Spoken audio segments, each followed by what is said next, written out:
করে, জাস্ট জঘন্য লাগলো, কি অখাদ্য দেখো গাইস। তো ভিডিওটা প্রথম থেকে শুরু করছি।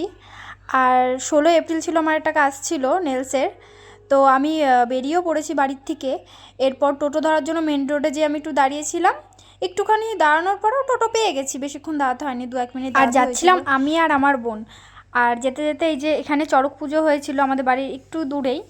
আর এরপর আমি টোটো থেকে নেমেও গেছিলাম, শর্টকাটে একটা রাস্তা আছে, ওই রাস্তা দিয়েই যাচ্ছিলাম। এই যে আমার বোন একাই ছাতার তলে চলে যাচ্ছে, আমাকে ছাতা দিচ্ছে না, দিলে আর কি করা যাবে, এইভাবেই যাই। আর আজকের কাজটা ছিল আমার মামা বাড়ি, আর মামা বাড়ির পাশে একটা দিদি ছিল, ওই দিদিটারই নেলস। তো কথা বলতে বলতে চলে এসেছি দিদির বাড়ির সামনে। আমার বোনটাকে বললাম যে তুই বাড়ি চলে যা মামা বাড়িতে। তো আমাকে টাটা দিয়ে মামা বাড়ি চলে গেল। আর তোমাদের সাথে কথা বলতে বলতে আমি চলেও এসেছি।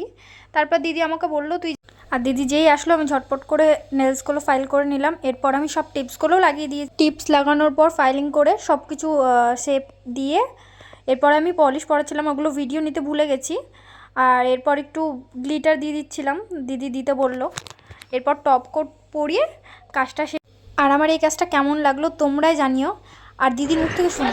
বলো তোমার নেলস করে কেমন লাগলো? আমার কাছে খুব সুন্দর লেগেছে, অসাধারণ, সত্যি ভালো হয়েছে। দেখো নেলসগুলো কি এই তো খুব সুন্দর পছন্দ হয়েছে তো? অবশ্যই। Thank you. অবশ্যই কমেন্টে জানিও যে কেমন হয়েছে আমার নেলগুলো।